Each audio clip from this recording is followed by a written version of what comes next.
I've stayed with my wife for 12 years. And one thing I can say and thank God about is the gift of my wife. I got a very good woman. I was a very lucky man. A woman who's so loving, beautiful at heart, also beautiful physically, very religious, a saved woman. Whenever I used to drink long ago, she used to pray for me. So mimi niko kwa baa, yeye ananiombea. But God answered her prayers and I stopped alcohol. But the secret to a happy marriage is very simple. Number one, you must be compatible. You must communicate. In a relationship, you must communicate. Then rise above petty issues.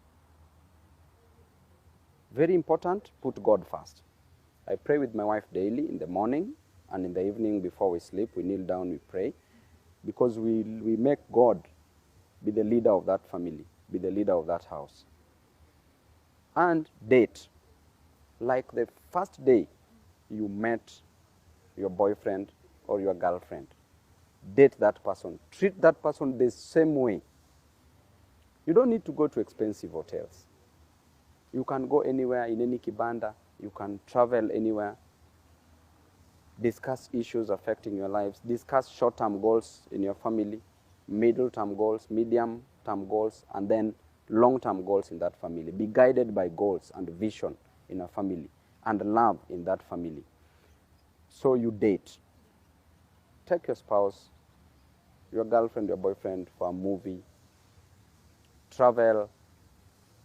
Go do breakfast somewhere, lunch somewhere, dinner somewhere. It doesn't need to be expensive, but that element of time is very, very important.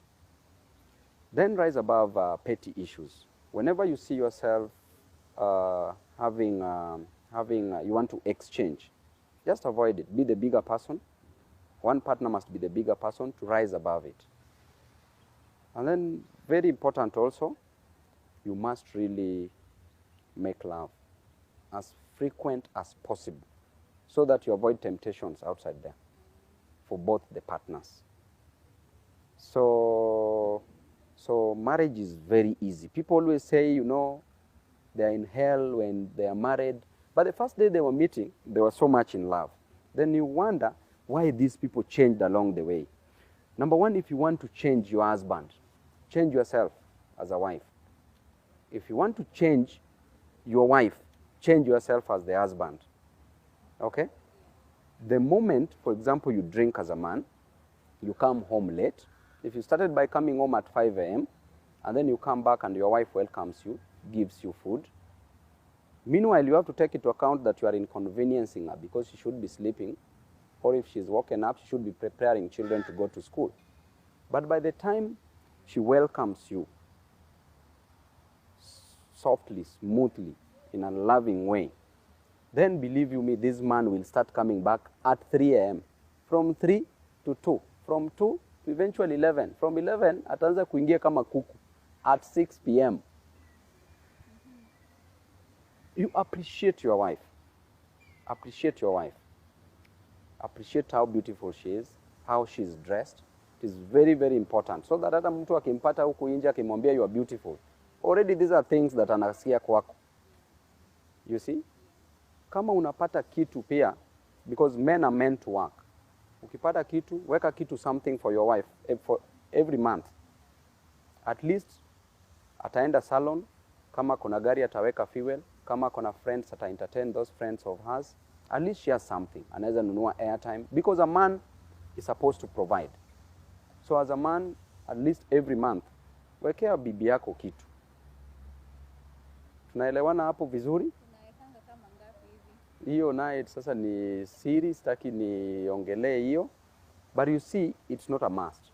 Only if you have. But it is very important. Such things, hakuna mtu mwenye anaweza shtua bibi yako na mambo ya pesa, mambo ya mapenzi, mambo ya kumdate, mambo ya make love na yeye. Because anazi experience all those things.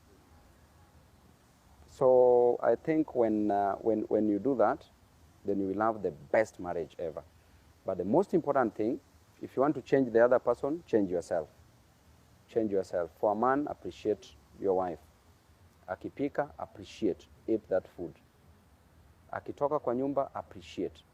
Appreciate her beauty, her dress code, how she is. But again, you must correct each other in marriage, but not embarrassing each other. Whenever something is wrong, sit down, discuss it, talk about it, communicate. Very important. In a day, let no day pass without asking how your wife is, how your husband is. Because they spend most of the time with other people. For example, myself, nikiwa parliament, the whole day I spend with other people. Narudi at home in the evening. So in the course of the day, you need to be communicating. Ask your spouse how your day is moving on. Those are small things that are very important in marriage. So I think with marriage, there is no miracle. You just have to play by the rules. And the rules are just very simple.